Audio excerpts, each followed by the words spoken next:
What do you mean somebody killed Gary the intern? Now, wait a second. Didn't we promote him to Gary the FTE? Indeed, he was promoted to full-time employee after his admirable climbing of the electrified Wizard's Tower. Well, it doesn't matter anymore, you idiots, because Gary is dead! Well, that's bullcrap. Let's track this murderer down and met out some justice. Yeah! Why? I start looking around the crime scene for clues. We'll track the killer down, or I'll stab myself in the back. Ah yes, a classic investigation.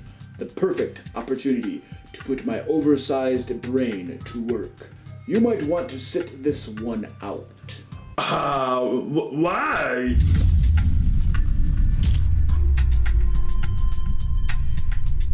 Welcome to the DM Lair. I'm Luke Hart, and I've been a Dungeon Master since high school. On this channel, I give practical Dungeon Master advice that you can implement at your game table. Today, we'll be taking a look at how to run an investigation in D&D.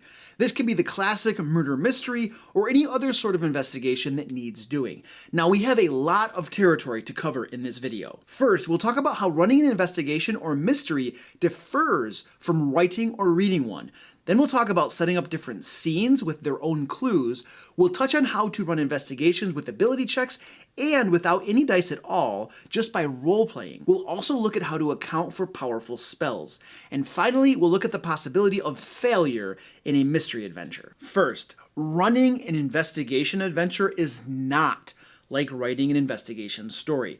I suggest that you not write out a sequential story that your players are somehow supposed to follow. For instance, first the party investigates the room in the inn where Gary was found dead, and they find a trail of blood to the closet.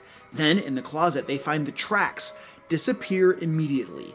So then the wizard uses detect magic and an arcana check to discover traces of magic that teleported the murderer away. Then the party, you can stop right there because something like that is almost guaranteed to fail. What if the players find the blood trail but never think to detect magic? Your fancy little investigation story just got halted in its tracks now, didn't it? Instead, we need a flexible storyline with a variety of paths that the players could follow. Think of the investigation as a collection of scenes, and each scene has some clues, say 3, that the players might find. And each of those clues could lead the players to a different scene with more clues. And here's an important point. The clues don't have to be sequential. The players could travel through the scenes in an order based on which clues they decided to follow. Then, perhaps when the players have collected enough clues, they could lead them to the final scene where the investigation comes to a climax. Or you could have there be 1 or 2 clues that would lead them to the final scene, but only place that clue at a scene once the party has investigated 3 or so scenes. In other words, perhaps some clues are not static, but are dynamic, and you place them in scenes as you need them. Remember, as a Dungeon Master, your job is to curate the game experience on the fly as you run the game, not just run the adventure by the book based on how you planned it out. Now, I mentioned choosing 3 clues per scene instead of just 1, and that's really important. But before we talk about that, I just wanted to give a quick thank you to my patrons for helping choose the topic of this video. I also wanted to shout out some specific patrons who recently joined us: Deceiver, Jenny C, Rip Slash, and Eric H, all young dragon patrons. And a huge shout out and thank you to Clammed Oyster, my first ancient dragon patron. You, sir, earned the right to flex. And if you're interested in becoming a patron of the channel, there's a link in the description to my Patreon page. Okay, now let's talk about why we choose 3 clues per scene instead of just 1. The bottom line is that your players are awesome and clever and all of that, but they still need more than just 1 clue. And here's why. They'll find 1 clue and be like, yay, a clue! And then they'll find a second clue and then proceed to spend a half hour talking about it, discussing it, and ultimately talking themselves out of it and end up ignoring it. And of course, the third clue they will never find. But if you place 3 clues, there's a really good chance they'll find at least one of them and not ignore it, thinking that the DM is just trying to trick them or something. And permit me to blow your mind for a moment or two. Consider making one of the clues a given, something they automatically find while at the scene, regardless of where they look or what kind of ability checks they make or fail to make. That way, you're guaranteed that your investigation doesn't come to a dead, grinding halt at any given scene. Now, the other clues, though, should probably involve mechanical checks of some sort, perception, or investigation checks, for instance. Unless, of course, you've decided to run an investigation that doesn't use ability checks at all, but instead relies on pure role-playing. More on that in a bit. And for the clues that are harder to find, you could have them give some sort of special additional information that the giveaway clues don't have. That way the players get a special reward if they do find those clues.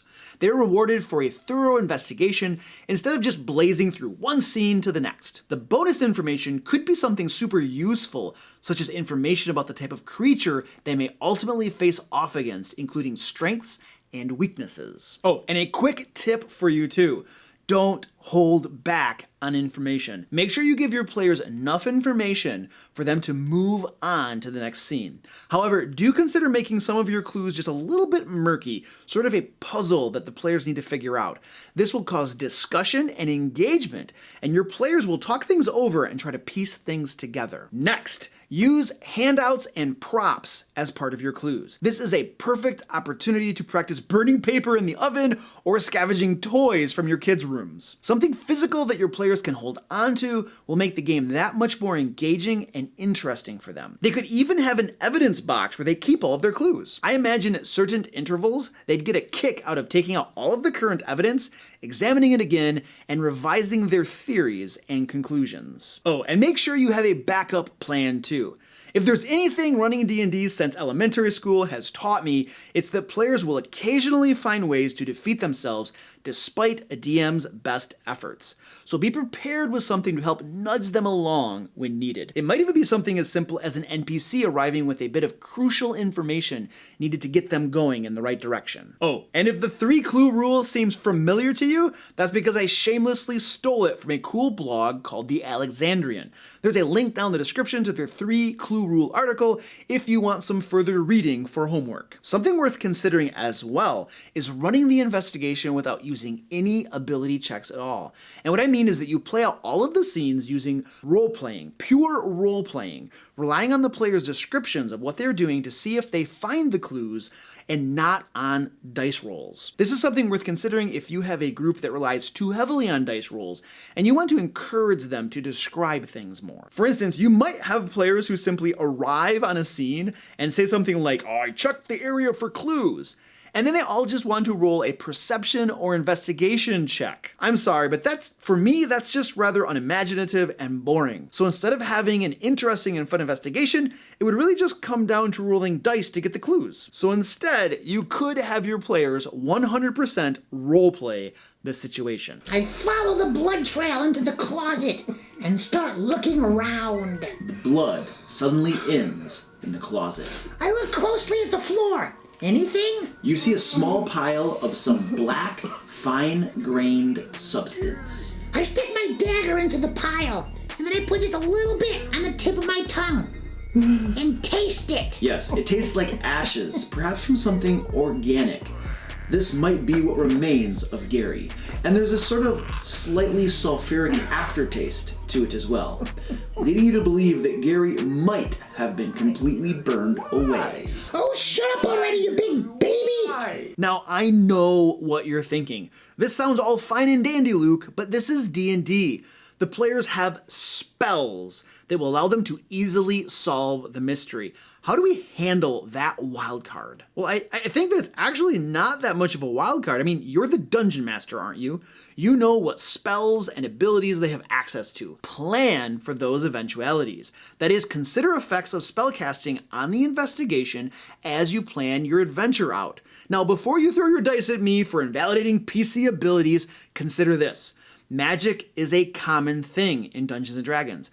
That means the bad guys in the world aren't oblivious to its existence. Whoever murried Gary the FTE knew that a powerful wizard or cleric might be investigating his death one day, and probably took steps to guard against magic finding him out easily. So this is really just good role-playing on the part of the DM, in my opinion. So become familiar with divination and other spells that might be used to aid the PCs in the investigation. Spells like Speak with Dead, Detect Thoughts, Scrying, Clairvoyance, Contact Other Plane, things like that. And then think through what reasonable precautions your villain might have taken against those spells. Also, keep in mind that not all spells work perfectly.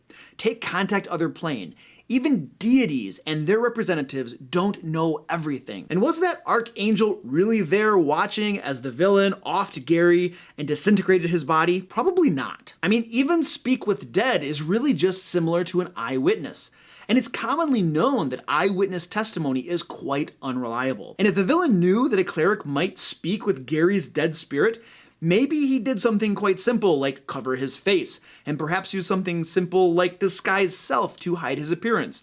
That way Gary's spirit won't be able to describe what he really looks like. Dealing with spellcasting is really just a matter of thinking it through and then using your creativity and imagination. However, be careful not to go too far in your countermeasures.